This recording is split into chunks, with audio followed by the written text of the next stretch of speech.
Assalamualaikum warahmatullahi wabarakatuh. 90.1 Fast FM Family Radio warna baru untuk keluarga. Selamat pagi menjelang siang keluarga Fast dimanapun Anda berada, apa kabar untuk Anda di pagi ini? Semoga untuk Anda keluarga Fast senantiasa diberikan kesehatan dan stay tune terus di 90.1 Fast FM. Karena di pagi ini dari pukul 9 sampai nanti pukul 10 waktu Indonesia Barat, keluarga Fast Anda kembali bisa mendengarkan dialog interaktif kami terkait dengan kesehatan. Di mana dialog interaktif kesehatan ini hasil kerjasama dari 90.1 Fast FM dan RSU Subhanwaton Tegalrejo Magelang. Kami akan hadirkan keluarga Fast dengan tema yang cukup menarik ya, yang dimana nanti Anda bisa bergabung bersama kami untuk tanya langsung bersama narasumber atau juga segera ikuti sesi fun live-nya di 081578709640. Dan di pagi ini kami telah kehadiran narasumber kami dari RSU Subhanwaton. Beliau ahli banget keluarga Fast di bidang pembiusan. Nah, semoga Anda tidak terbius dengan suara beliau ya. Sapa dulu. Assalamualaikum Dokter Rizky Iman Kurniawan. Waalaikumsalam warahmatullahi wabarakatuh. Apa kabar Mas Dimas? Alhamdulillah baik. Dokter juga sehat? Alhamdulillah. Alhamdulillah. Waduh, ini sibuk apa nih dok? Ya, alhamdulillah.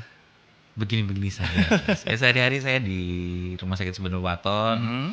Ya, operasi terus perawatan di ruang intensif. Begitu. Ya, pagi sampai sore saya Sampai di sore ya? Subhanwaton. Ya, Setiap hari nih dok? setiap Senin sampai Sabtu ya. Senin sampai dengan Sabtu Iya. ya. Oke, jadi keluarga Fas mungkin ini yang sedang mendengarkan kita ini adalah salah satu pasien yang ada di sana. Pernah ketemu dengan Dokter Rizky mungkin bisa jadi. Bisa jadi ya. Oke. Baik keluarga Fas bersama dengan Dokter Rizky Iman Kurniawan. Saya bacanya MKet Kalin S Clean. Clean ya. Iya. Oke. SPN. SPAN. SPAN gitu ya. Oke, ini bisa dijelaskan nih kepada keluarga Fas ini. Singkatan dari apa sih ini? Oh, kalau MK Clean itu kan magister kedokteran klinis, jadi Klinis ya? Ya S2 ya. Terus SPAN spesialis anestesi. Spesialis anestesi. Anestesi, Nah, ya. sesuai dengan tema yang kita bahas di malam ini ya. Iya. Di malam. Siang ini.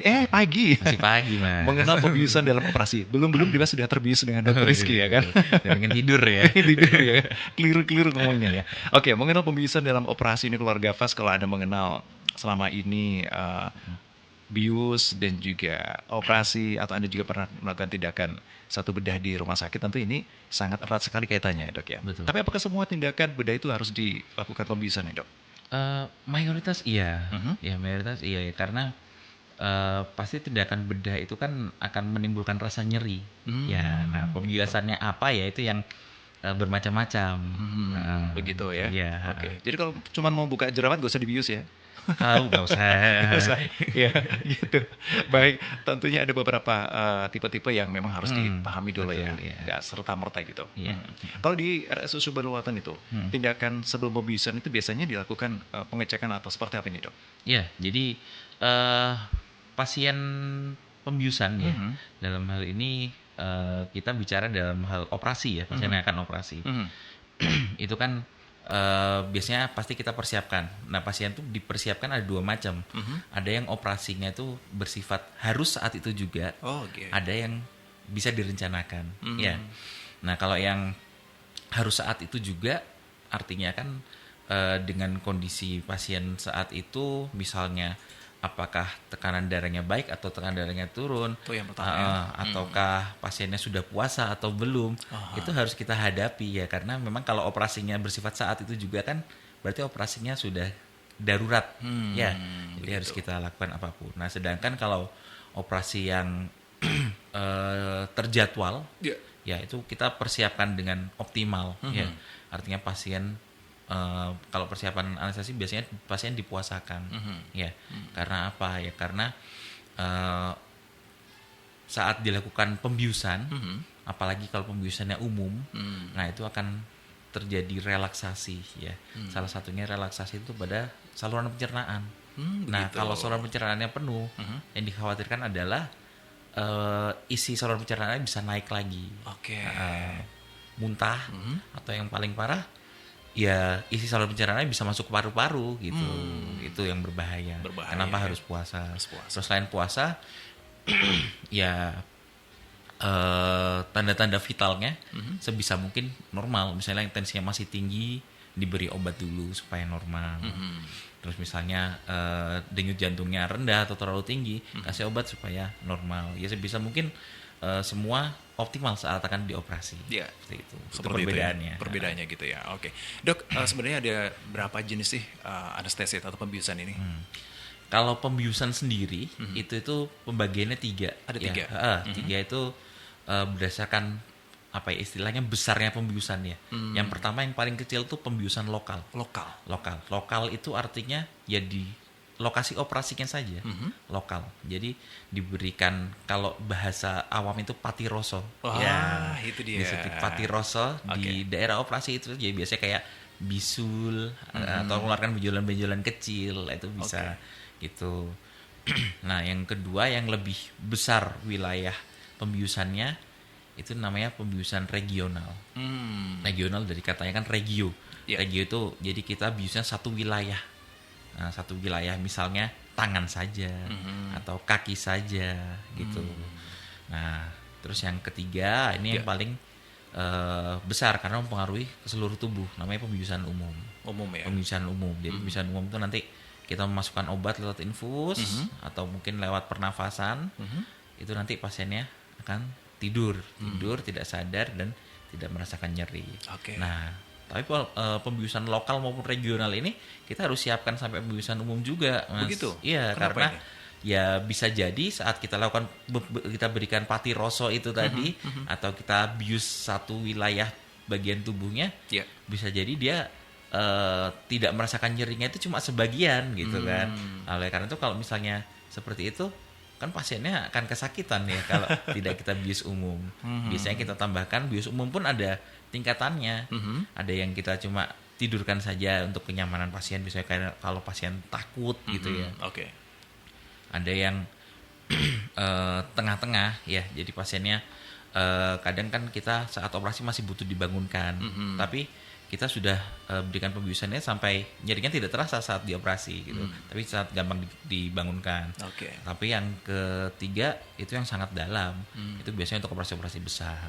Ya, begitu ya. Ya. Baik, terima kasih Dr. Rizky. Ya, Keluarga Fas masih bersama dengan Dr. Rizky Iman Kurniawan dari RSUD Subhanul Waton yang pada kesempatan pagi kali ini sampai kelar nanti pukul 10 waktu Indonesia Barat kita akan membahas mengenal pembiusan dalam operasi. Tadi kita sudah mengenal Keluarga Fas ada 3 jenis pembiusan ya. Betul. Dari yang lokal, regional sampai umum. Mungkin keluarga Fas sudah mengalami atau bahkan ingin merasakan. Saya rasa nggak usah deh ya. Jangan ketemu saya Mas kalau di Jangan rumah ketemu. sakit. Jangan ketemu Dr. Rizky ya. Mending ketemu yang lain ya itu aja ya. Ya, Dok, saya juga penasaran nih. Sebenarnya dulu bius ini kenapa diciptakan gitu atau dihadirkan dalam dunia kedokteran atau medis ini? Ya pasti karena dulu itu kan namanya tindakan pembedahan itu pasti dibutuhkan ya. Nah, tapi kan dulu tidak apa namanya awal-awal dulu ya operasi begitu saja. Nah, bahkan kadang ada yang zaman dulu sekali ada ceritanya orang meninggalnya bukan karena operasinya tapi karena nyeri yang tidak tertahankan gitu loh. Nah, sampai terjadi shock meninggal gitu kan. Nah, itu akhirnya setelah itu mulailah ilmuwan zaman dulu dokter-dokter zaman dulu itu mulai bertahap mencari yang namanya penghilang rasa nyeri. Ya itu dulu memang awal-awal ditemukan itu ya yang dari yang kecil dulu, lokal-lokal dulu. Lokal-lokal dulu. Baru semakin berkembangnya keilmuan di bidang anestesi, yang pembiusan umum baru dapat dilakukan gitu. Ya. Tapi ya dulu kan awal-awal tuh ya obat-obatnya yang dengan resiko tinggi, tapi semakin kesini mulai ada ditemukan obat-obat yang resikonya sudah bisa diturunkan gitu. Begitu ya. Yeah. Oke, baik, terima kasih dokter.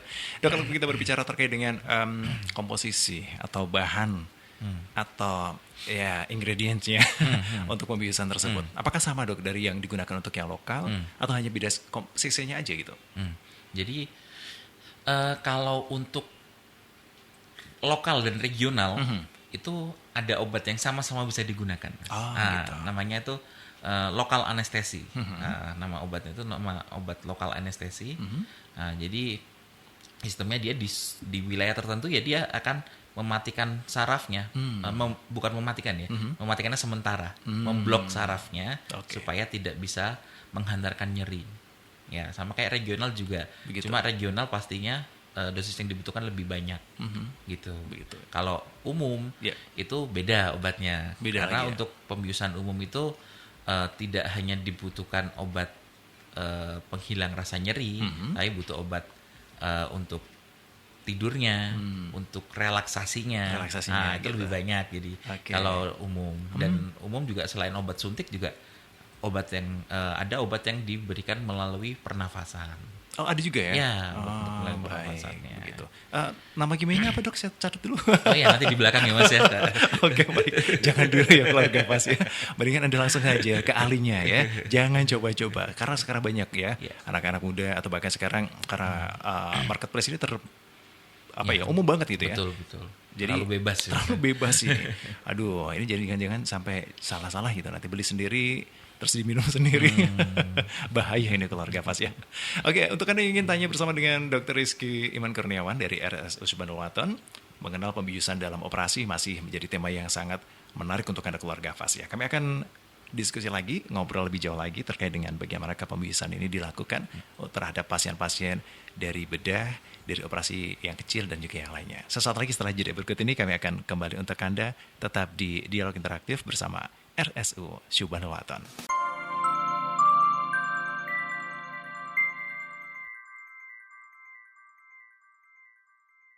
Masih dipancarloskan dari Jalan KH Hasyim Asyari nomor 7 Pakutan Tegarjo Magelang. Pagi ini keluarga Fas begitu luar biasa ya. Matahari tidak begitu terik ya. Jadi untuk Anda nyaman banget untuk melakukan aktivitasnya. Dan meskipun Anda nyaman, keselamatan tetap harus diutamakan ya keluarga Fas. Jangan sampai Anda kemudian mengesampingkan keselamatan, kemudian cedera, kemudian membutuhkan yang namanya pertolongan pembedahan dan juga yang lainnya, operasi bahkan. Jangan sampai. Tetapi kalau memang iya, kita harus tahu dulu bagaimana sebenarnya tindakan-tindakan operasi yang ada di sebuah rumah sakit, khususnya RSU Subhanul Waton keluarga Fas bersama dengan Dr. Rizky Iman Kurniawan. Mengenal pembiusan dalam operasi adalah tema yang kami angkat untuk Anda. Dok, ini banyak sekali kan masyarakat itu yang sudah paham dan juga mengetahui sebelum dioperasi agar tidak terasa nyerinya dan yang lainnya atau tindakan ketika bedah, maka dilakukan sebuah pembiusan. Nah, ada sebuah pertanyaan. Sebenarnya pembiusan ini mempunyai efek samping tidak nih, Dok?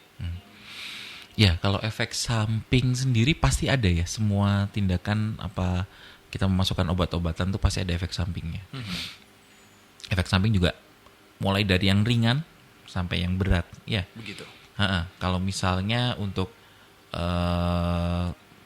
anestesi lokal dan regional saja yang kita istilahnya masukkan obatnya itu tidak ke seluruh tubuh ya, tidak ke pembuluh darah. Jadi itu saja ada efek sampingnya yang mungkin bisa terjadi. Yang pertama pasti karena kita memasukkan suatu zat dari luar ke dalam tubuh, ada yang namanya reaksi alergi. Mungkin bisa terjadi reaksi alergi pada pasien terhadap kandungan yang ada pada obat-obatan anestesi lokal tersebut. Reaksi alergi sendiri itu kan macam-macam. Dari yang ringan bisa rasa gatel, kemerahan, rasa panas, bisa juga sampai yang berat. Ya, sampai yang berat itu ya bisa sampai penurunan kesadaran. Ya kalau reaksi alerginya berat, sampai sesak nafas itu bisa gatal-gatal seluruh tubuh. Seperti itu. Nah kalau misalnya untuk yang regional, regional itu kan karena kita menyuntikkan obat anestesi lokalnya itu ke syaraf. Nah, ya pada beberapa pasien walaupun angka kejadian yang kecil, bisa juga terjadi namanya cedera saraf. Ya, misalnya mungkin orang yang habis operasi, fungsi dari pergerakan bagian yang habis dioperasi itu kok tidak bisa kembali normal gitu. Itu bisa jadi salah satu kemungkinannya bisa cedera saraf. Tapi cedera saraf yang disebabkan oleh penyuntikan obat anestesi itu tidak menetap. Jadi dia akan seiring berjalannya waktu dia akan kembali normal kembali gitu. Seperti itu. Ya. Itu aja, Dok. Lalu kalau untuk pembiusan umum ya tergantung obatnya ya. Tergantung obatnya, efek sampingnya. Jadi ya macam-macam mulai dari tekanan darah bisa naik atau turun, denyut jantung bisa naik atau turun saat operasi seperti itu. Terus pasca operasi bisa paling sering nih ya rasa mual ya, sampai muntah. Ya itu efek samping yang sering terjadi pada pembiusan. Pada pembiusan ya. Ya. Oke, baik. Dok, saya juga pernah mendengar ini. Kadang-kadang ada seseorang atau pasien ini yang disuntik bius kata beberapa kali, bahkan dosisnya ditingkatkan, dia belum istilahnya capek dengan tujuannya. Ya, Apa ya. ini sebenarnya? Jadi itu kan ada macam-macam Mas ya. Kadang untuk orang mau operasi perut atau orang yang paling umum operasi sesar gitu ya. Iya. Kita suntik di punggung. Set. Itu kan kita pastikan kita cek dulu. Kita rangsang nyeri dulu. Kita rangsang nyeri buat memastikan jangan sampai udah mulai operasinya ternyata masih nyeri gitu kan. Nah, kadang-kadang saat kita rangsang nyeri itu, loh ternyata kok dia hilang nyerinya cuma sampai pusar gitu, pusar ke bawah, pusar ke atasnya belum. Oh, ini kan berarti kan belum tercapai target dari pembiusannya. Yaitu bisa kita tambahkan lagi. Ya harus kita masukkan tambahan obatnya lewat suntikan ke punggung lagi. Itu. Itu atau kadang pada pembiusan umum, nah itu ada yang namanya toleransi obat, ya Mas ya. Nah, karena obat-obat anestesi ini kebanyakan obat-obat golongan narkotik, obat-obat keras. Nah, jadi biasanya pada orang-orang yang punya riwayat konsumsi alkohol, konsumsi narkotika secara ilegal seperti itu, atau memang dia konsumsi narkotik yang secara legal, artinya dia memang pengobatan nyeri yang kronis. Nah, itu kadang dia ambang batas toleransinya, kebutuhannya itu lebih tinggi, sehingga kita harus melakukan obat biusnya lebih banyak. Seperti itu. Jadi memang ada kelainan di ambang toleransi obatnya. Begitu ya. Tentu faktor usia ini juga akan memperhitungkan ya, Dok. Ya, faktor usia juga karena pada usia lebih lanjut, pada pasien-pasien lanjut usia itu khususnya pada proses pembuangan obatnya. Ya, karena kan fungsi-fungsi organnya pasien-pasien lanjut usia itu kan sudah tidak sebaik orang yang usia muda ya. Nah, sehingga salah satu fungsinya organ misalnya ginjal atau hati itu kan untuk membuang sisa-sisa obat-obatnya. Nah, karena sisa-sisa obatnya dibuangnya lebih lama, jadi dosisnya kita biasanya gunakan lebih kecil kalau pada pasien-pasien lanjut usia. Begitu. Baik, terima kasih Dr. Rizky. Ya. Dan untuk keluarga Fas yang baru saja bergabung di 90.1 Fas FM, silakan untuk Anda bisa bertanya langsung bersama dengan Dr. Rizky dengan bergabung di 0815870964 nya. Ada pertanyaan di pagi ini sudah masuk ya. Dok, selamat pagi. Selamat pagi. Iya, ini dari Lisa. Pagi Mbak Lisa. Iya. Apa risiko dan efek samping dari anestesi ini, Dok, sebenarnya? Apakah saya juga akan merasakan sakit setelah efek anestesinya hilang gitu? Terima kasih. Ya, langsung jawab Mas ya. Oh iya. Oke. Kalau resiko efek samping tadi sudah sempat dijelaskan ya di awal ya. Nah, kalau yang pertanyaan keduanya yang apakah akan merasakan nyeri? Jawabannya iya. Ya, karena efek anestesi itu, efek pembiusan itu kan tidak berlangsung seterusnya. Ya. Namun yang namanya rasa nyeri pada tindakan operasi itu pasti jangka waktunya lebih panjang ya daripada efek pembiusan itu sendiri. Nah, sehingga setelah selesai operasi itu kita akan melanjutkan dengan namanya anti nyeri. Ya. Jadi saat efek pembiusannya habis, anti nyerinya sudah bekerja gitu. Sehingga pasien ya kita usahakan untuk tidak merasakan nyeri gitu. Jadi misalnya obat biusnya itu efeknya 1-2 jam gitu kan, operasinya 1 jam. Artinya kan masih setelah operasi masih ada 1 jam efek obat biusnya. Tapi kita sebelum itu habis kita masukkan tuh obat anti nyeri. Nah, obat anti nyeri itu kan lebih panjang dan kita berikan secara terjadwal. Nah, sehingga saat obat biusnya habis efeknya, obat anti nyerinya sudah bekerja. Nah, artinya pasien seharusnya sebisa mungkin tidak sampai merasakan nyeri. Harusnya ya. Oke, baik. Terima kasih untuk Mbak Lisa ya. Berikutnya juga ada pertanyaan. Assalamualaikum dokter, selamat pagi. Waalaikumsalam warahmatullahi wabarakatuh. Baik, dari Lisna. Tadi Lisa, sekarang kok Lisna ya? Wah, jangan-jangan saudara kembar ini ya. Efek obat bius sehabis operasi konon bisa bikin pasien meracau agak karuan. Seperti video-video viral di salah satu platform media sosial itu sering saya lihatnya gitu. Bagaimana anestesi mempengaruhi kesadaran dan juga ingatan dari pasien, Dok? Ya. Jadi emang obat-obat anestesi, khususnya dia itu yang sifatnya kita berikan untuk menidurkan pasien. Nah, itu ada efek-efek ke halusinasi, efek-efek ke amnesia ya.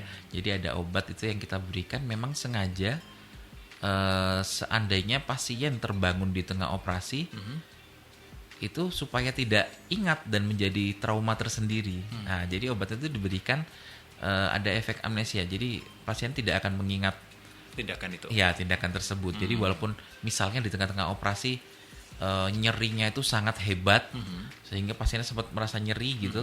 Nah, itu seharusnya pasien tetap tidak ingat.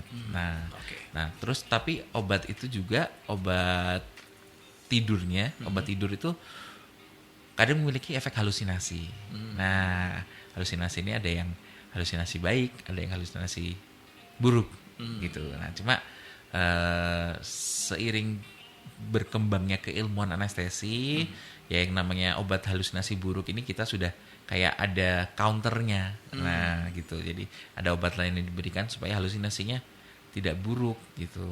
Sehingga kalau pasien kondisinya optimal, harusnya pasca bius itu sensasinya baik, menyenangkan, bukan sensasi yang buruk. Harusnya ya. Cuma kalau kondisi-kondisi tertentu, misalnya pasien datang dengan tensinya yang sudah ngedrop dan lain-lain, itu kan kita pilihan tidak banyak.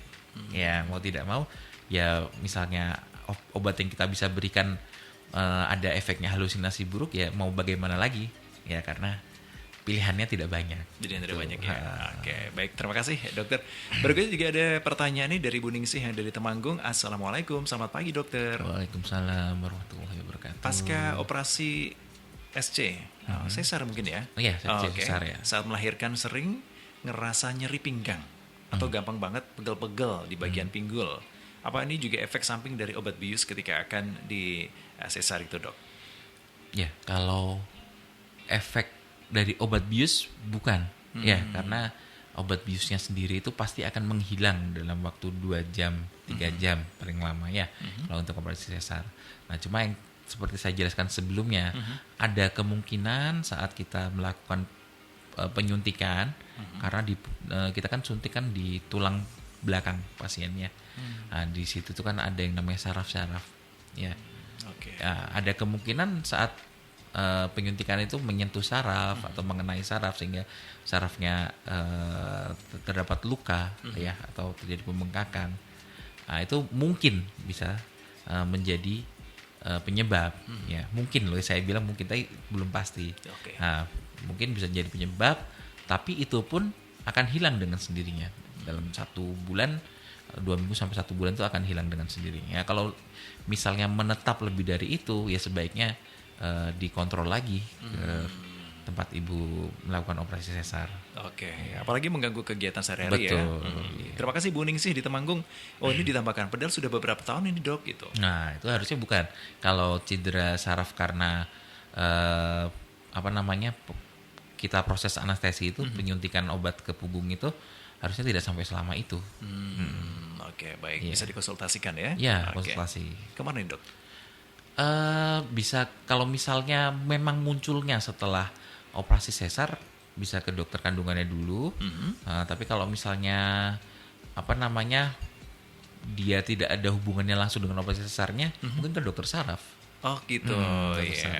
Nah, di RSU Subhanallah apakah ada dokter saraf juga dok? Ada ya? Ya, jadi silakan datang ke sana ya. Setiap hari apa dok?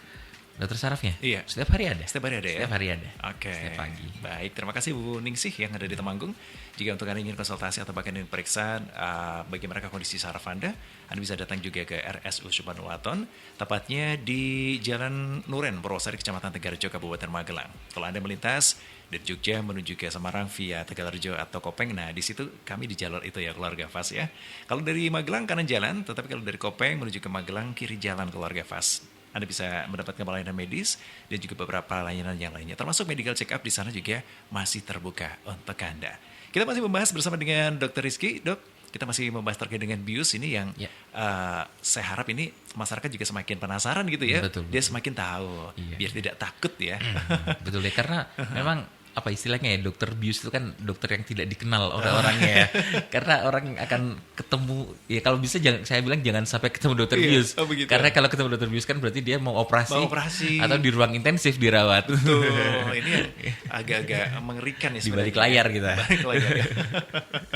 Oke dok, kita akan membahas lagi dok setelah jeda berikut ini ya dok ya. Dan untuk Anda keluarga Fas, Anda bisa menanyakan beberapa perihal terkait dengan kesehatan Anda mungkin, atau perihal terkait dengan anestesi atau pembiusan. Bersama dengan Dr. Rizky, kami akan kembali untuk Anda setelah jeda berikut ini. Tetap di 90.1 Fast FM.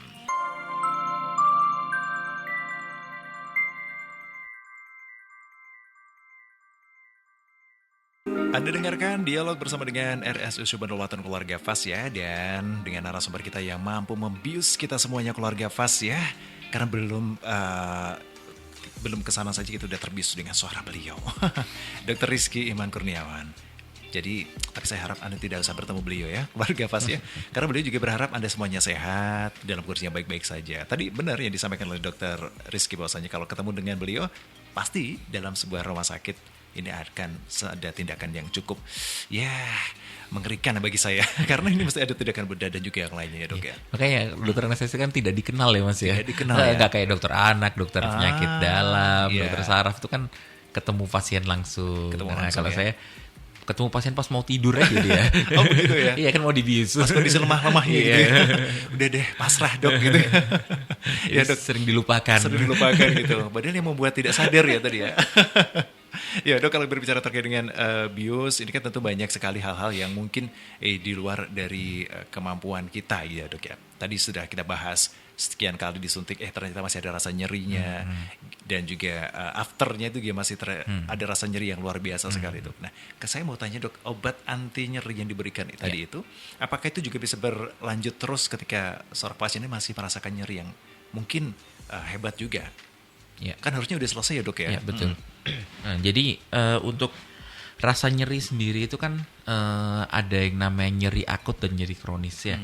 Nah, nyeri akut itu yang terjadi saat itu, nyeri kronis itu yang sudah panjang waktunya, ya. Misalnya nyeri pada pasien-pasien kanker kayak gitu. Nah, kalau pada pasien operasi ini kan termasuk nyeri akut. Nah, nyeri akut ini kan karena jaringan tubuh yang sehat itu kan dengan sengaja dilakukan perlukaan ya, kan disayat ya untuk dilakukan tindakan operasi. Nah itu sehingga untuk proses penyembuhannya itu menimbulkan rasa nyeri karena saraf-saraf di situ kan terjadi istilahnya trauma pada sarafnya ya, pada saraf-saraf, jadi menyebabkan rasa nyeri. Nah, dan rasa nyeri akut ini rata-rata di hari kedua, hari ketiga sudah mulai mereda. Nah, sehingga kita memberikan obat anti nyeri yang kuat itu biasanya di hari kedua, 2 hari atau 3 hari awal operasi. Setelah itu kalau memang rasa nyerinya masih ada, masih dirasakan, biasanya kan sudah tingkatan nyerinya sudah tidak sesakit yang awal saat baru operasi itu, sehingga obat-obatnya sudah diganti biasa dengan obat-obat minum, obat-obat anti nyeri yang biasa orang-orang beli di apotek dijual bebas itu biasanya sudah tertangani dengan obat-obat tersebut. Begitu ya, harusnya ya dok ya? Ya harusnya. Ya, jika memang ada sesuatu hal yang memang masih dirasakan tidak nyaman oleh pasien, tentu bisa dikonsultasikan lagi dok. Oh bisa ya, kalau memang rasa nyerinya itu bertahan lama, nah itu harus dikonsultasikan ulang. Apalagi ada tanda-tanda misalnya kemerahan, pembengkakan pada bekas operasinya, ya itu harus segera dikonsultasikan kembali ke dokter yang mengoperasi. Ya, yang dikhawatirkan kan ya bisa jadi penyembuhannya terjadi masalah, ya jadi masalah penyembuhan misalnya bisa karena infeksi, karena kebersihannya saat perawatan di rumah kurang, atau mungkin karena makannya tidak bagus nutrisinya, sehingga pembentukan jaringan-jaringan barunya tidak bagus juga. Nah itu kan kalau seperti itu mungkin dari dokter bedahnya atau dari dokter kandungannya, pokoknya dokter yang melakukan operasi itu ada pertimbangan khusus apakah harus dibersihkan atau bagaimana. Itu begitu. Baik. Ya. Ada Lina di Salatiga. Halo, selamat pagi Lina. Terima kasih untuk kebersamaan Anda. Pagi ini mau menanyakan kepada dokter, dok.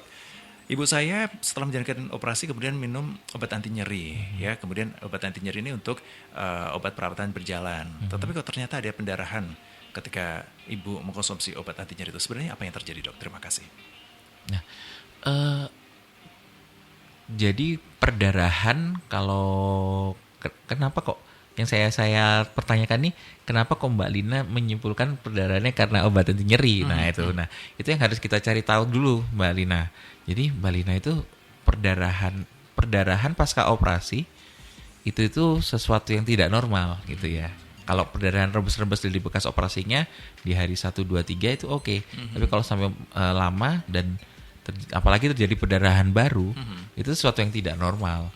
Nah, dan itu harus dikonsultasikan ke dokter yang melakukan operasi. Ya, jangan-jangan butuh tindakan lebih lanjut gitu loh. Nah, jadi kalau memang karena obat anti nyerinya, memang ada obat anti nyeri itu yang sifatnya itu mengganggu fungsi pembekuan darah. Nah, ya itu. Tapi seharusnya sih ya kalau pasien pasca operasi hampir tidak pernah sih kita memberikan obat yang ada efeknya tersebut. Ya karena yang jelas-jelas pada saat pasca operasi itu kan habis terjadi luka. Ya kalau kita kasih itu ya memang ada risiko perdarahan. Jadi hampir tidak pernah kalau pasca operasi diberikan obat yang memiliki efek samping seperti itu. Nah, jadi sebaiknya saran saya harus kalau memang perdarahannya cukup banyak dan cukup sering dikonsultasikan, dikontrol lagi ke dokternya biar diperiksa penyebabnya apa gitu ya. Begitu ya. Baik, terima kasih ya untuk pertanyaan Anda ya dari Mbak Lina yang dari Salatiga ya. Jadi ditanyain lagi ini, kenapa perdarahannya juga di mana? Perdarahan itu mungkin di beberapa saluran yang lainnya bisa jadi ya. Betul. Baik, terima kasih juga dari keluarga Fas. Ini, halo dok, saya mau tanya nih, kenapa sebelum bius total pasti kita ditanya dulu? Seperti saya ditanya, merokok atau tidak gitu. Jadi saya akan dibius total, dok, beberapa hari lagi. Dokternya bertanya, apakah saya merokok gitu. Saya menjawab tidak kepada dokter yang bertanya. Padahal saya perokok, dok. Oh, ini ternyata bohong ya. Waduh. Jadi akibatnya apa, dok, jika merokok sebelum bius total ini? Terima kasih, dok. Ya, jadi bius total itu kan kita memasukkan obat ya. Kita memasukkan obat itu ke pembuluh darah. Yang artinya di pembuluh darah itu obat itu akan bekerjanya menyeluruh ke seluruh tubuh dan ke seluruh organ. Ya. Oleh karena itu sebelum operasi itu kita harus mengetahui riwayat menyeluruh dari seorang pasien. Menyeluruh dari kondisi klinisnya, jadi berat badannya, tinggi badannya, usianya, kita harus tahu riwayat penyakitnya sebelumnya, riwayat alergi ada atau tidak, bentuk alerginya seperti apa, termasuk riwayat merokok. Ya, kalau dalam hal ini riwayat merokok, kita untuk menilai kondisi paru-parunya, dia merokok berat, apakah sudah lama. Nah, karena pada pasien-pasien yang cenderung rokoknya sudah lama dan merokoknya dalam jumlah banyak per harinya, itu bisa terjadi penyumbatan di saluran paru-parunya. Jadi saluran paru-parunya akan lebih sensitif saat operasi. Nah, sedangkan kita kan ada memasukkan obat juga tuh lewat ke paru-paru. Ke paru-paru kita kan memasukkan obat juga. Nah, kalau misalnya Mas siapa tadi namanya? Tidak ada namanya. Oh, tidak ada namanya, ya. Namanya Mas ini rokoknya perokok berat, terus menyembunyikan itu sehingga kita anggap tidak ada resiko di paru-parunya. Terus nanti saat operasi terjadi komplikasi karena hal tersebut, ya itu bisa berbahaya. Sedangkan kalau misalnya pasien mengaku merokok, kan kita akan mendalami fungsi paru-parunya ini bagaimana gitu loh. Gitu. Seperti itu ya. Jadi memang harus jujur apa adanya ya. Betul. Jangan ada yang tutup-tutupi. Jangan ditutupi. Iya. Bahaya. Bahaya ya. Betul. Apalagi ya Mas ini masih muda ya mungkin ya. Jadi harus jujur ya. Biasakan jujur Mas. Biasakan jujur Mas ya. Jomblo lagi. Wah ini. Oke. Ini ada juga pertanyaan yang mau tanya. Dok, saya itu kan takut suntik ya dok ya. Jadi saya tuh pengen dikasih salep anestesi dulu ya. Atau apalah gitu. Agar tidak terasa sakit ketika jarum itu menyentik tubuh saya. Tapi berpengaruh tidak terhadap obatnya gitu. Ya. Jadi kalau misalnya memang ada penggunaan kita salep-salep. Salep itu juga termasuk salah satu yang saya sebutkan tadi lokal anestesi. Jadi ada salep-salep yang ada kandungannya lokal anestesi. Jadi kalau oleskan di kulit, terus kita tunggu beberapa menit, itu akan memiliki efek kebas. Nah, jadi memang pada pasien-pasien yang takut disuntik itu ketakutannya berlebih sehingga kita malah kalau mau menyuntikkan jarum pasiennya gerak berontak, nah itu sulit ya. Kadang-kadang kita lakukan itu, kita oleskan dulu di daerah penyuntikannya. Jadi saat disuntik nanti pasti masih sakit karena efek obat anestesi lokal yang oles itu hanya di kulit saja gitu. Sedangkan di tubuh ini kan ada lapisan-lapisan di bawah kulit yang tidak anestesi istilahnya. Gitu. Tapi kan ya paling enggak 50% nyerinya sudah hilang. Sudah hilang ya. Oke, baik. Tapi tidak berpengaruh terhadap obat jadi masukan ya? Oh, tidak berpengaruh termasuk juga untuk cek darah gitu, nggak masalah ya? Nggak masalah. Kan nanti pasti sebelum nyuntik itu akan dioles dengan alkohol swab dulu. Di swab dengan alkohol karena harus steril kan buat menyuntikan. Jadi kita biarkan obatnya meresap ke kulit dulu. Setelah itu pasti akan dibersihkan lagi. Nah, jadi hanya efeknya saja yang tersisa. Oke. Gitu. Baik. Terima kasih Dokter Rizky. Okay.